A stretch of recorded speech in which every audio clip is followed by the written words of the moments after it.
Hello and welcome to the Libri Labra book club. Uh, this month being what month? August. No, but this is not August's book. This is July's book. So we are here to discuss the second book in the Broken Earth trilogy um, by N.K. Jemisin, and it is the Obelisk Gate. And before we kind of jump into this, hello, my name is Desirai. I'm here with my husband, John, aka BookTube Hubby, and we're also joined by Tom, who is a book club VIP member. If you ever want to join us in this discussion on camera, you can do that by becoming a book club VIP member on patreon.com/Libri Labra. And there's a few other perks for doing that with like a custom bookmark, and you get to see some behind the scenes footage.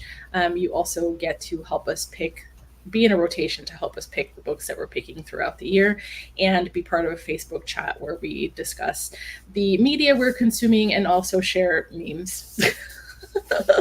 So this was Tom's pick. I'm going to let him talk a little bit about why he originally picked the Broken Earth trilogy. And then we'll do initial thoughts, and then we'll jump into spoilers. So if you haven't read it yet, again, this is the second book in the trilogy. So read it, come back, and then you can listen to our discussion. Tom, what made you want to read the Broken Earth trilogy? I had read her spectacular Green Lantern book, Star Sector, and that was really good. And I also read her short story, Emergency Skin, also really, really good. Yeah, you were telling me about that. Yeah, and so I said, well, let's see how she does with long-form novels. So here we are. All right. Do you want to start with your initial thoughts? Sure. Because I'm gonna say, John was a bad boy. I can't like differentiate what happened in what book, and I've already read the third, so I'm gonna try and not like discuss too much. That's not lovely. All right. So I'm like, I have to try and figure out what I can and can't say at this point. So. I was excited going into this because I liked the first book so much that I read the third one already. So, your turn. So I had a little bit of trouble getting back into this. It took me like half of the book, I feel like, to be like, what character is this? Who are we talking about? Where are we? I had trouble differentiating the characters between the characters and the locations. So it was definitely, it took me a bit to get back into it. But now I feel like I'm ready for the third book, and it's probably going to be, it's definitely going to be at least another month before we jump into the third book. So I might take notes for myself in preparation, just so I know like everybody in the different places and things before I jump into book 3. But it says it on the cover. Somebody blurbed it. The New York Times blurbed it, and it says intricate and extraordinary. And it is definitely intricate. There's just like so much to this world.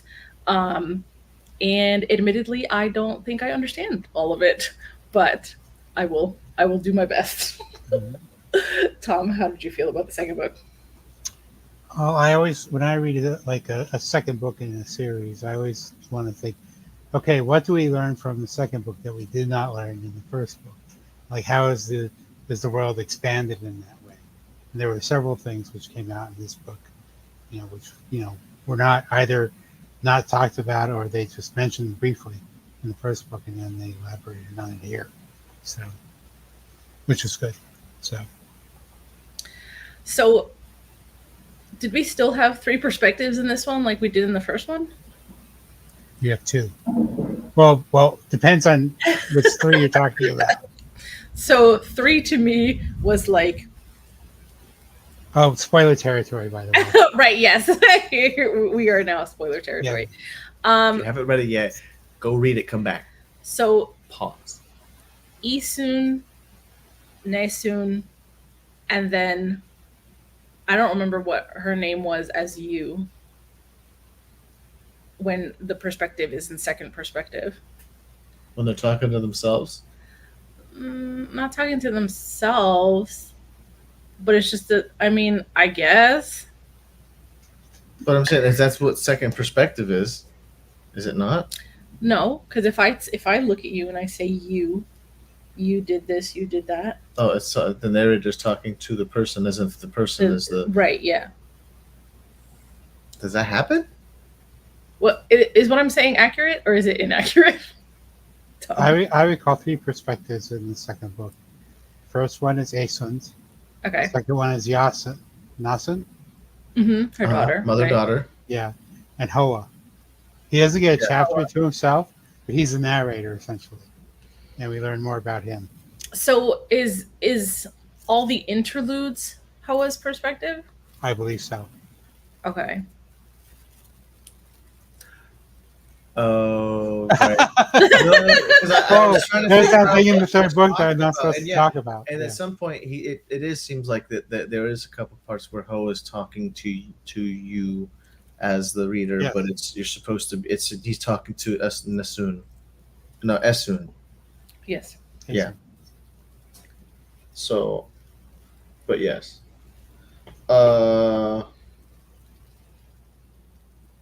It's interesting because it was the three perspectives in the first book was two time switches and Well, there actually all three. There are actually four. If you count Four perspectives. Oh, if you count Hoa's, yeah, because he's the narrator. Right. Okay. I feel like I'm not fully understanding the politics. There's always politics and. How do you mean Yeah. politics? What do you mean? What part? Like just in the sense like all the different type of people and who wants to get rid of who and why and like in that sense, I guess.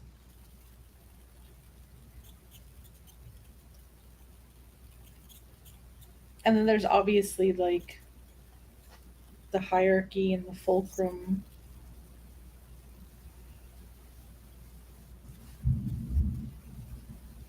And the Guardians. Yes. Did they delve into detail any of that, or is it just a matter of we just know the Guardians are who control everything and that's it?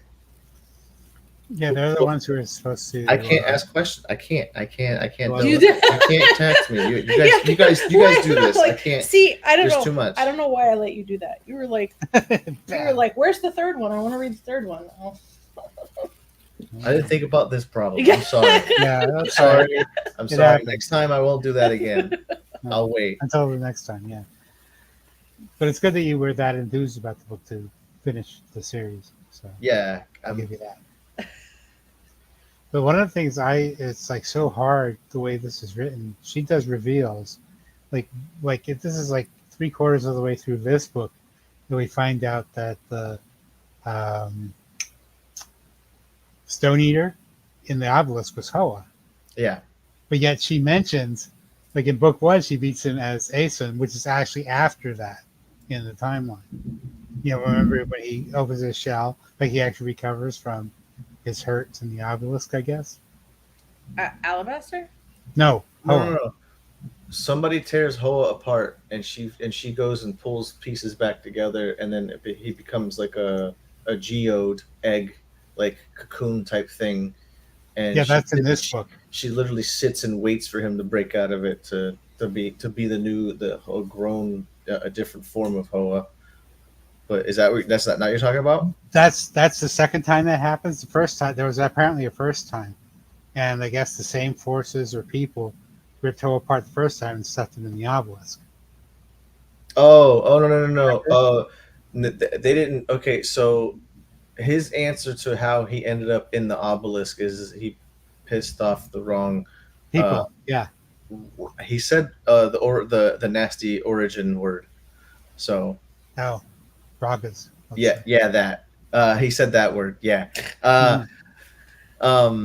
But it was apparently that was the only way that you can actually literally slow a Stone Eater down was to imprison them in the obelisk. Yeah. Yeah, it took me for the longest time to figure out. Oh, So Hoa normally goes around in a more adult shape, but like for the first book, he's this child, and he does that for Aeson's benefit. Yeah, he wanted to be more appealing. Yeah. So, yeah, like I said, it's very well written, but like I said, sometimes the reveals come so far after the context. It's like, well, now I have to go back and see what what the original thing was. So, For me, I really enjoy how she describes witnessing or viewing the tendrils, the magic, the life, like yes. how everything is panned out. But I really would love to see A movie.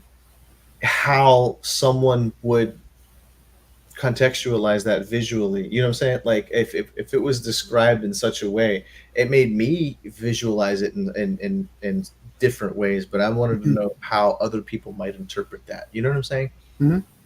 So I very much would appreciate this in a visual format. Which goes, I think that's one of the things that, we found out in this second book that we did not know in the first. But there's apparently orogeny, which apparently deals with heat transfer and kinetics and such. But then there's a level below that, which we're actually dealing with raw magical power. Now, this is another thing that I thought was very interesting. Is that actually what they're calling magic? Or is that literally the essence of life? Like if it's something that she's that literally just learned how to play with Mm-hmm. people's life strings. So I don't know. Very very curious about that aspect of their powers. Well, that's apparently how, you create the obelisk gate is those ley lines, for lack of a better word. You line them up and, okay, let's get the obelisks involved. And then, we saw what she did to Renanis. She pretty much iced them, like from Mhm. orbit, essentially. So, Yeah, but that was a different way of accessing her power. Icing somebody was literally taking all the thermal energy in the area and condensing it. yes, Uh, but the other way is different, and she tried to explain that as well. yeah, but in order to do that to Renanis, she'd had to harness the obelisk power. Yeah. And that's done through the silver lines, I'm thinking. Okay, the magic, the light. Okay, That's the connection that all the obelisks share. That's the network, essentially, to me. I mean, it almost sounds like Earth's nervous system. What's that? Earth's nervous system. That's a good way to look at Yeah. it. So, how she explained that they visually saw those lines and how they interact with the Guardians, Sesapine, and Mm-hmm. the Iron Shard in them as well. Like Mhm. all of that sounds interesting to me. Mm-hmm. And the Iron Shard apparently can be corrupted. If you're talking about the one in the Guardian. And Yeah.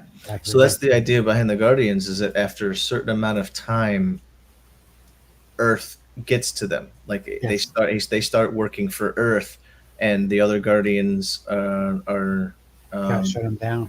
Yeah. threatened by that, right? Yeah. But was it in a sense where like Earth is luring them to a certain point the entire time until it can seize control? Basically, Or is it more so like the more they learn about their power and the more powerful they get, um, Earth is like, no, that's too much. You know what I mean? he starts using Father Earth starts using them for his own purposes. Right. Like they actually start doing what Earth's will is instead of doing whatever they were doing before, and apparently that's a problem for everybody else. So they start when they notice they're starting to turn. I don't know. I imagine it's being like a rampant AI. Like they're just slowly going crazy because they're at war between what's going on, in their head versus what they feel or do. Or are they spending so much time tapping into Earth that they kind of develop an empathy for Earth and kind of? We could do that. Yeah, maybe you should talk to Jemisin about some of this. Hey.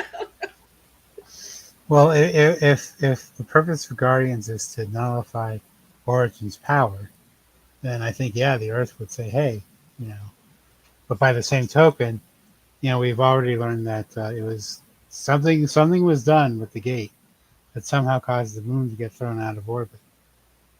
Yeah, And now, you know, John, you probably know this already, so I know too much. okay, like what it was, but we're apparently trying to get the moon back, and that's what the Earth is pissed off about that we have, lost its moon. Well, So, also understand that each iron shard that's implanted in the Guardian is essentially a piece of the Earth. hmm. So there's a part of that too.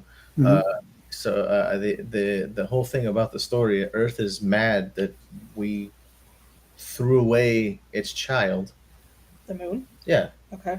So it's the idea that moon's Always always orbiting. Yeah. orbiting the Earth, and Alabaster. Was it? Is he the one involved?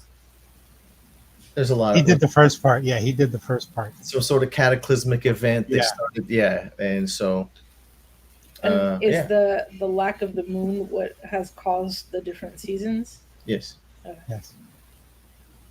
Essentially, what would happen if our moon it wasn't doing what it's doing? Our oceans would be different. Our like the gravitational pull Yeah. of everything would be off. So, Right. yeah, Except this particular start of this season was Alabaster, and he did that because he didn't like the world as it was. So I think he said that yeah, twice.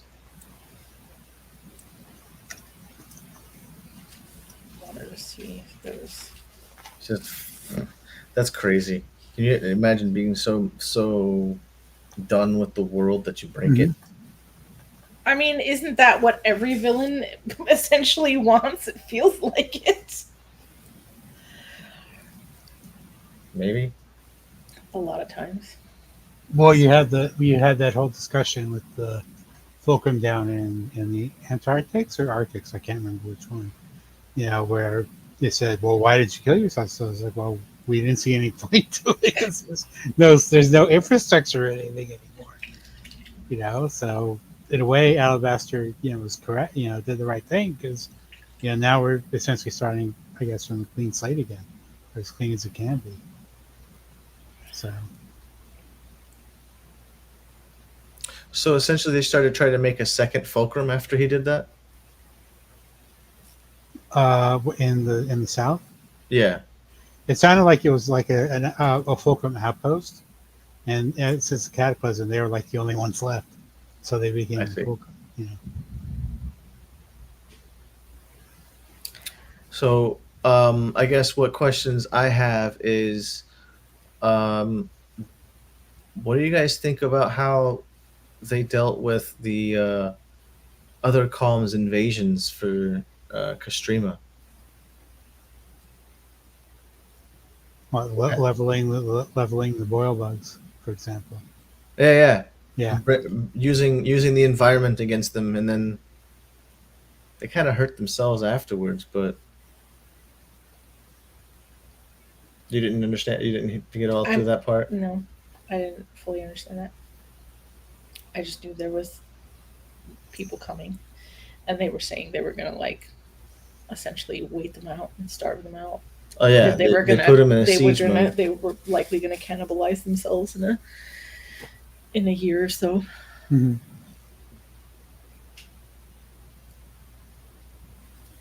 Yeah, but they saw an opportunity to loot the Castrima, and they said, "Well, no, you can't, and we're going to defend it." And they did. It's a mixture of, well, I guess it's all Rogen. From that's how they got the boil bugs to, attack essentially, and then, following up with the icing of the city they came from. That's ridiculous. I spent this whole book worried about Nasun because she was with her father, and her father had killed her brother, and I was like, he seems very full of hate.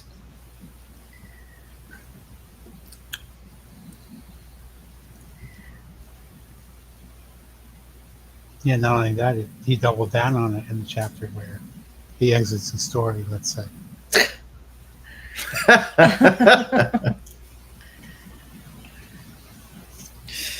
Oh my god.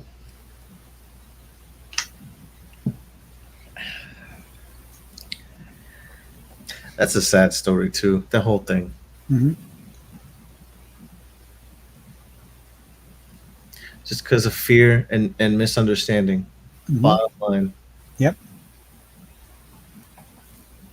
And that's not to say that, a kid having a tantrum with those powers couldn't do damage because they certainly Right. can. Absolutely, yeah. Right. But they hadn't. That's the thing. So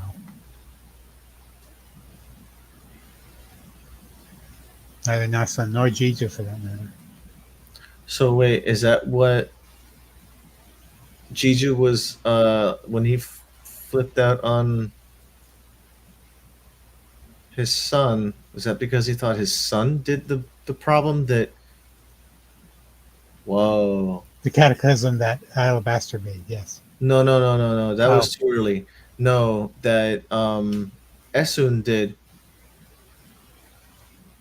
What did Essen did?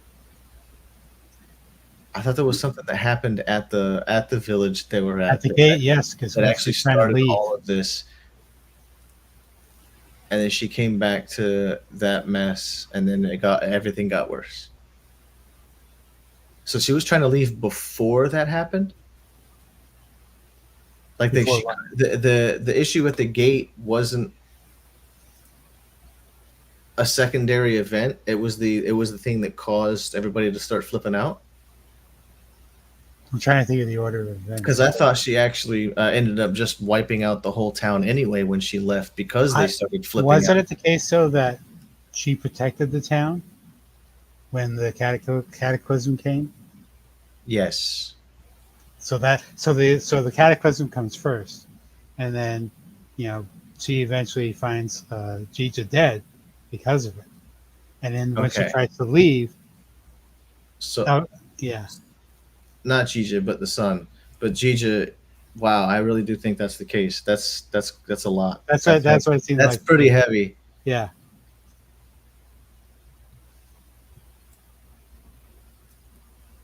I'm not sure what you guys mean, but it sounds like That you're referring to something in book one. that it the is. whole Yes. yeah, that's all of it. But the whole reason that Jija ended up essentially Killing. beating his son to death because he thought his son did the thing that someone else did when he found out that his son was an origin. Just such a small fear can, wow, that's crazy. That's sad.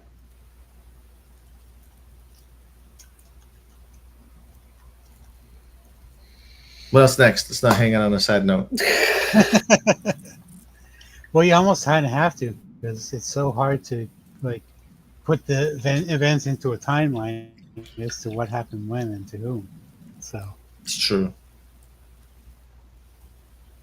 and at least in this book, that's it seems like we're just following Ixon and Nasun, thankfully, and it's Right. proceeding linearly, in time. But the first book was like the same character, but three different chronologically different versions of them.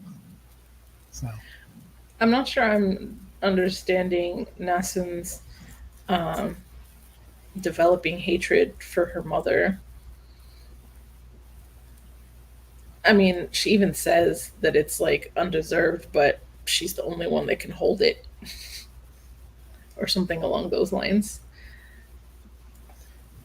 I got the impression that she resented the way her mother trained her. Yeah. She trained her like some of how the fulcrum trained the other origins, and then as she was going through and learning what the fulcrum did, what the fulcrum was about, and all this and that, that was a part of this. And there was an understanding that the fulcrum is what broke mommy. I remember that the fulcrum is what Mhm. broke mommy. But then just the idea that she has that mommy's broken somehow is part of that, and I wasn't completely sure the entire reason, but uh, I thought it had a lot to do with how much truth and like how much she didn't know about herself and about how who she was and who their family was. And a lot of that could have been saved if she was just said something, but it would have been dangerous for everybody if Gigi was that kind of a person. So it's all a matter of circumstances. Part of that resentment. But is it because the fulcrum teaches some kind of restraint and like Nasun is Well, you have okay. So what we have here is not a failure to communicate, but the idea is that you had the people of the fulcrum, which aren't all. They couldn't all be origins, right? Is that the idea? Is it made up of origins, stills, and guardians at the fulcrum? So whatever the case, nobody knows what full power of an origin can actually get to. So the fulcrum was training people from what they understood that an origin could do, not necessarily training an origin to actually be able to use its full capabilities. Is that accurate? Is that a better way to describe that? No, I don't know. I think it's just the way of the way that they know to It was rough. It was discipline. it was like a So- military Right. Yeah. instead of teaching, like I don't know, compassionately with empathy, with schooling, with understanding. It was just like, hey, do this thing. If you can't do it, oh well, now go do something else. Worse. but isn't like them kind of striving for this uninhibited power isn't that what makes them stone people?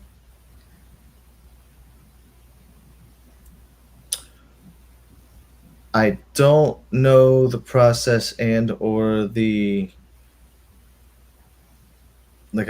Maybe I'm not understanding the full explanation. I should probably have to read it again now that I'm thinking about it. But Yeah. the idea, I don't know. There's information in the third book that I'm not sure. Right, okay. Like maybe you're asking me something you're not supposed to know the answer to yet. Okay. Well, from this book, the implication is yes, because we end up with a stone eater that had of the color of alabaster. Right. So okay, no, I'm not. Because I can't tell if this is from second Okay, book or that's third fine. book. That's fine. Yeah, But this happens like right at the end of the second book. because there's also stuff in the third book that's all like, oh, okay, that makes sense now. So Yeah. And based on the way the story was told in the previous two books, it's like, okay, what happened when, and in the timeline. so books like these, we're gonna need a timeline and a family tree, Okay. right, for you to make sure you understand what's happening when, Hold right? on. Yes. Is there anything in here like that? Because usually, Why? like, You don't need a family Oh, tree they if there's have- only they 3 have parts of the maps. family. bro, there was a lot of characters in this, and But I'm again, s- and also, A character list, okay. Right. sometimes the way the locations were named, it was hard to like differentiate whether they were talking about a location or a person. Right. Oh, fantasy novels. There's only a Well, at least this particular one, the way it's written, yes. And that's part of what makes Jemisin a compelling writer, I think, because she was brave enough to do that. There's a few things I appreciate here.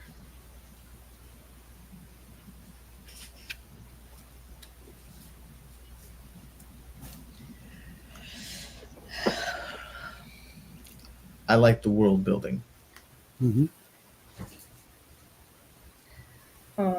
I guess it's kind of spoilerish, and Tom can stop me, or Tom can prevent you from answering the question. Prevent me? But, How like, is I'm Tom- How am I going to No. I mean, he can say, "No, don't answer that. I don't want to know." But you might not even remember. But how many perspectives are in the third book? How? Is what I wanted to know. It's still, as far as I'm concerned, at this point, it's still 3. Okay, I so could be it's wrong. like interludes and then 2 others. Yeah, Okay. it's same as the second book. You still got the same issues Okay. here with the. Okay. Yeah, that would make sense.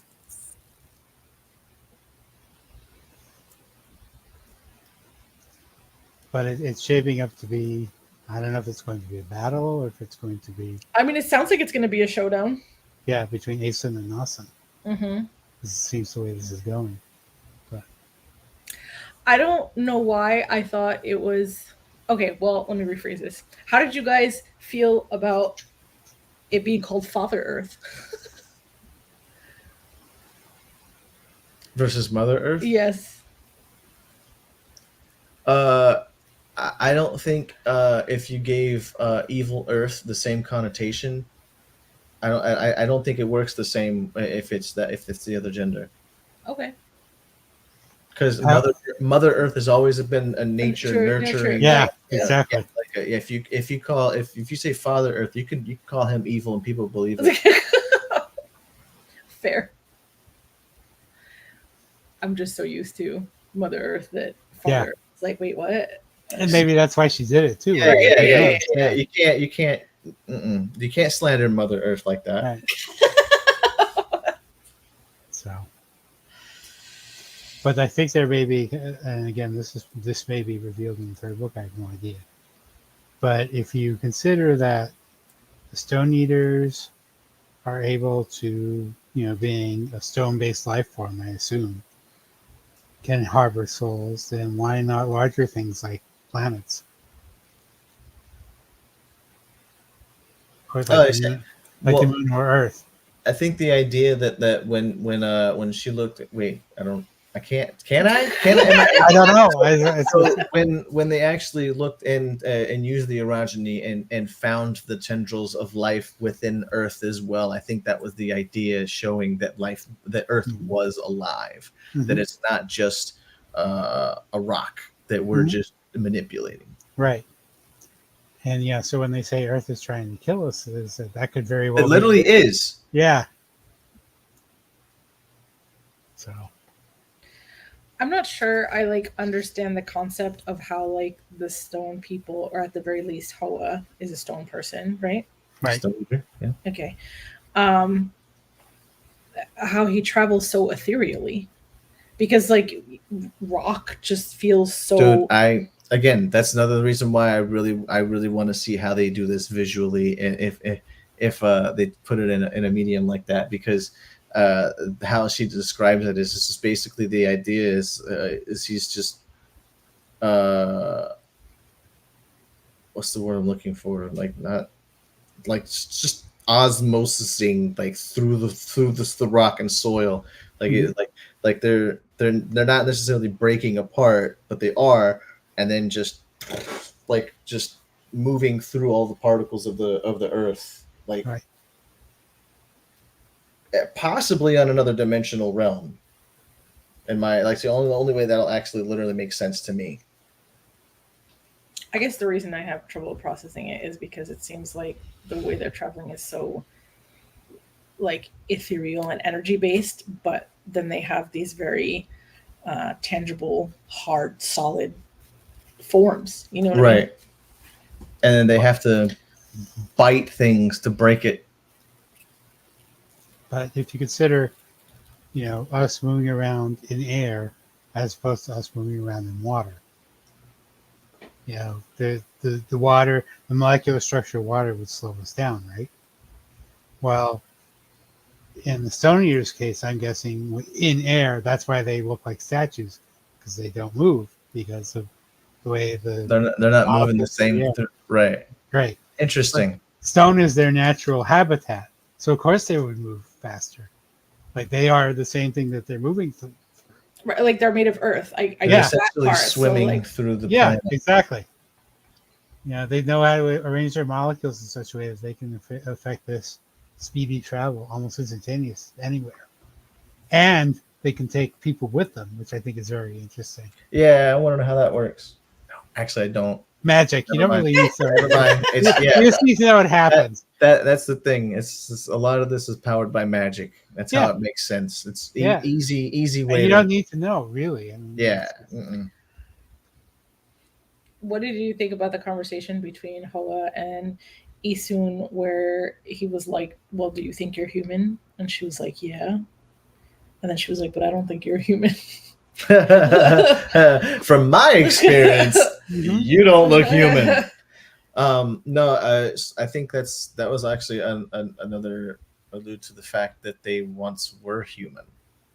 Yeah, but she said she was very clear about no, but I mean now. And he was like, you can say that I'm not human, but I I still still feel feel human. human. Yeah. Yeah.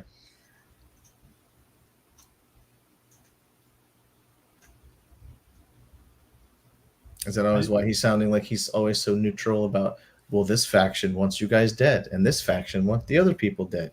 Mhm. So,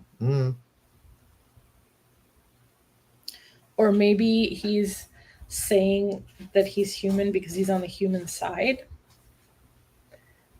versus like, even though he's stone, like versus mean, like earth side. I don't he's know. trying to help them fix the planet too. So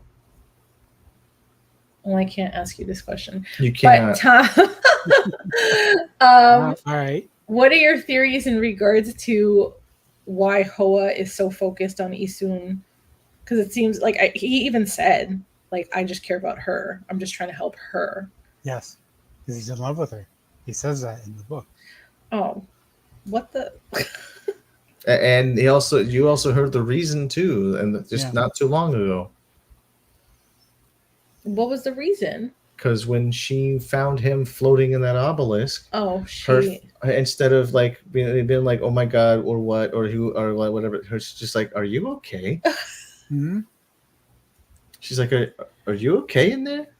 Mm-hmm. So it showed concern of, and he's been locked in that for God knows how many millennia. So he's like, oh wow, the first person to come across me more cares instead of like looks at. Okay, I don't know. Okay, but he loves her and he's helping her find her daughter, which is most likely going to cause like drama. Yeah, That's what we want for the third one. Yeah. Dude, he's watched so many human generations grow up and go away. None of that. He cares about this one specifically. Yes, and like I said, he says it in the book. But it's interesting to me that if Alabaster can become a Stone Eater, is that like the next step in human evolution? Is to become Stone Eaters? So then, what do they eat after everybody's a Stone Eater? They can still eat stones, I would imagine. Are you suggesting they're cannibals? Just not the nice human candy they get when they do this thing. Yes, but I think in Alabaster's case, there may be a connection between was it antimony? Antimony eating, his body parts are turned to stone, and him becoming a Stone Eater. Maybe that's part of the process. I don't know. So you have to be digested first. Okay, yeah, interesting. Yeah, it's like a vampire thing, huh? Yeah. We don't know because this is based on the on the evidence that we're given in the book. So. Okay, hold on. Did I miss that like regular humans can become Stone Eaters? Because I thought it was just. No, I think it's just originals that are origins. Yeah, originals. Yeah, we're back to vampires again. Powerful origins, apparently.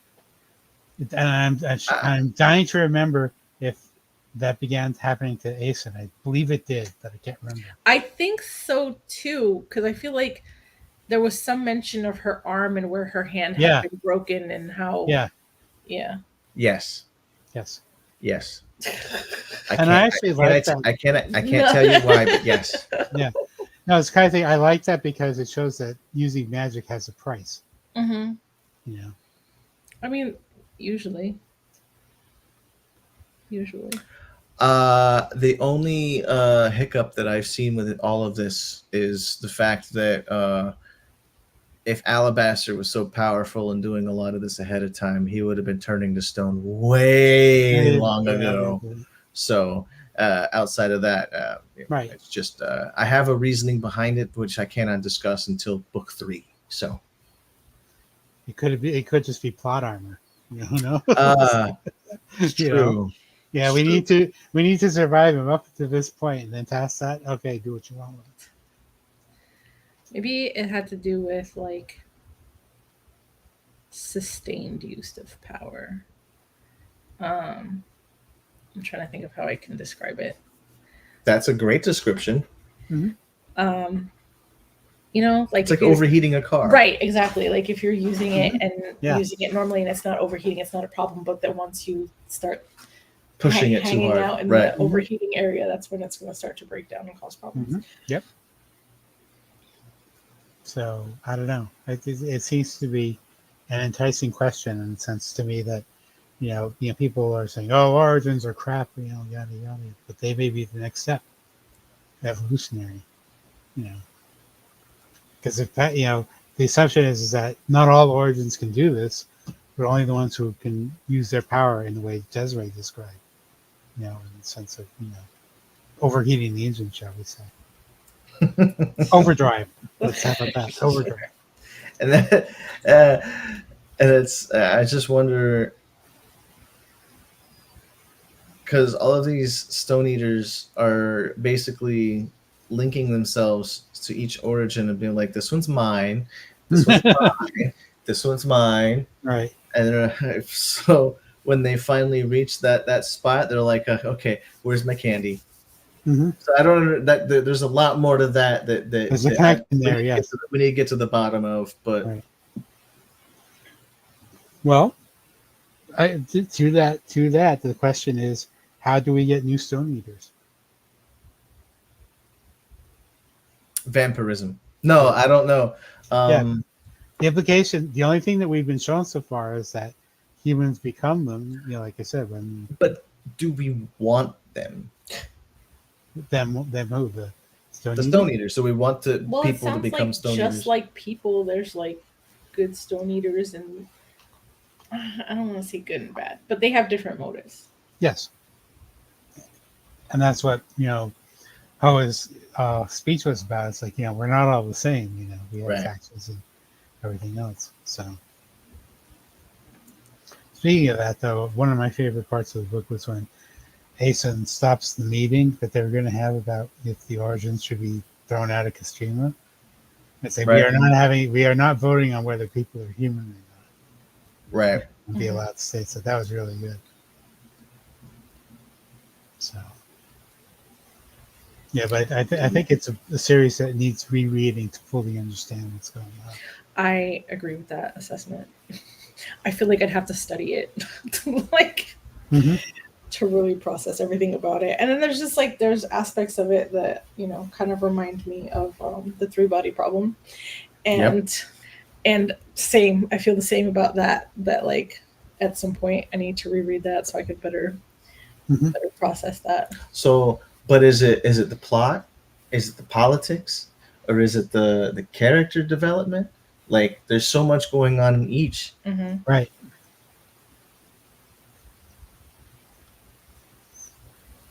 I mean, but I think a second read of this would be easier in the sense that, for example, in the first chapter of the first book who the Stone Eater and the human are, Alabaster and Antimony, obviously, but you wouldn't know that just from reading until you read the first book at least. Right.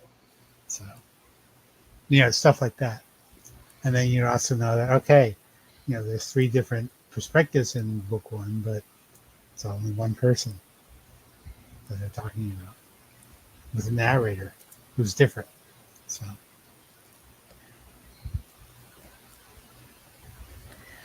I think we need to start our closing statements. It's getting that time. Okay. Well, I was just going to ask one more question, just in regards to predictions for the next book. If there is a showdown between Aeson and her daughter, who do we think is going to win? Go ahead.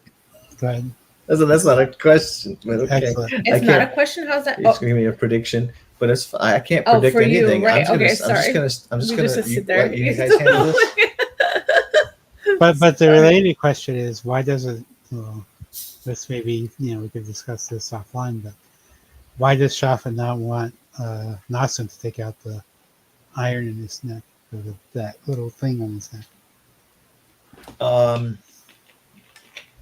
that was answered. So can you want me to? Yeah. Was that? I don't remember if it was in the second book or not.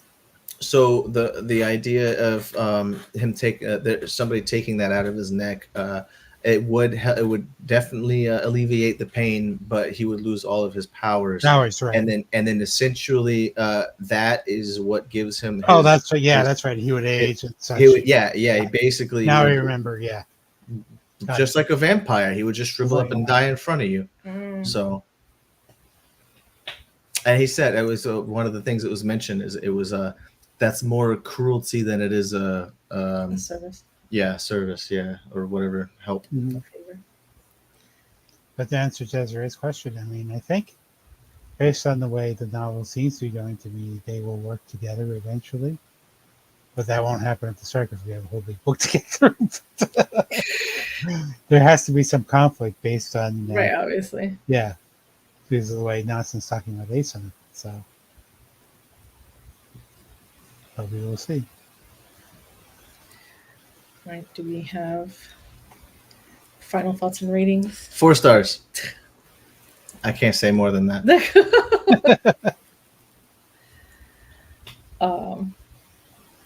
I would also give it 4 stars. I mean, I think, the complexity of the world is fascinating. It's just hard for me to take it all in on a single read through.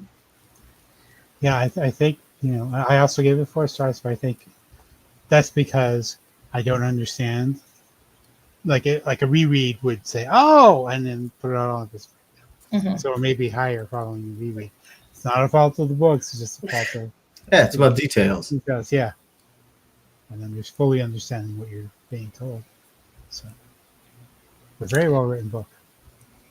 Books, I should say. Yes. So 4 stars all the way around for us. The book that we are reading for August is, and I don't have the copy in front of me. Let me see if I can pull it up on my phone.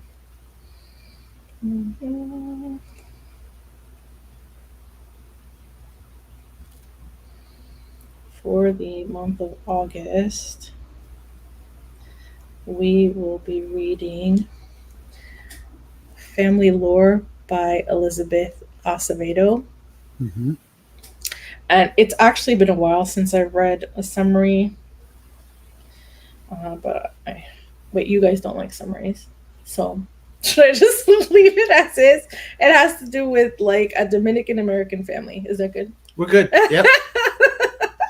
All I can say is I started the book. And oh, did you? I know the thing, yeah. But okay. It's the kind of thing where I have to keep Google Translate near to hand because they use, there's a lot of Spanish. Because they use Spanish phrases interspersed through the text, and if you really want to know what they're saying, you need to know.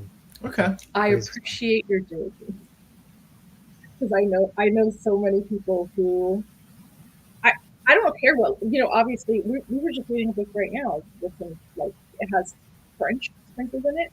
Mm-hmm. And so I'm constantly stopping to be like, wait, what does that mean? What does that mean? Mm-hmm. And there was another one where there was Gaelic. And also I have to look it up. I want to know, but there's so many people that I know that were just like, I don't know. It said whatever. Okay.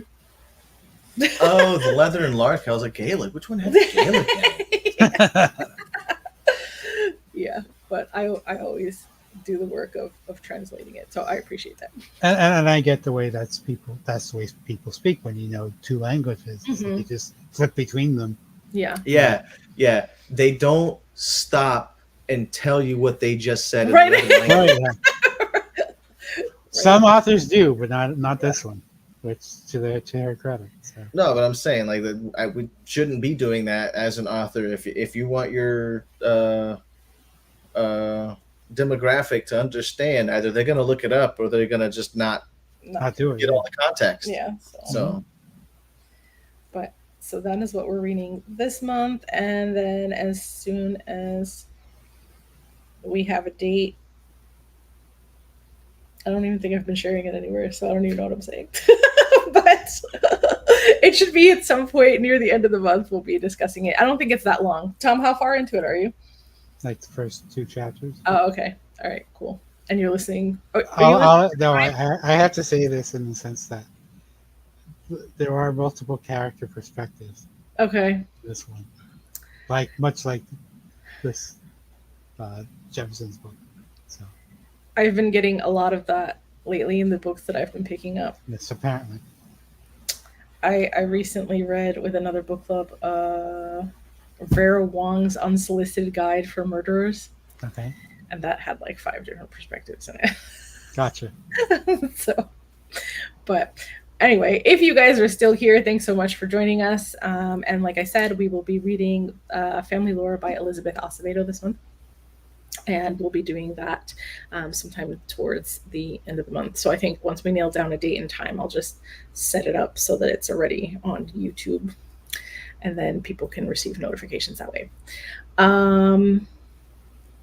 Thank you so much for being here. And again, if you ever want to join us on screen, you can do that by becoming a book club VIP member at patreon.com/Libri Labra. Hope to see you guys at the end of the month. Bye.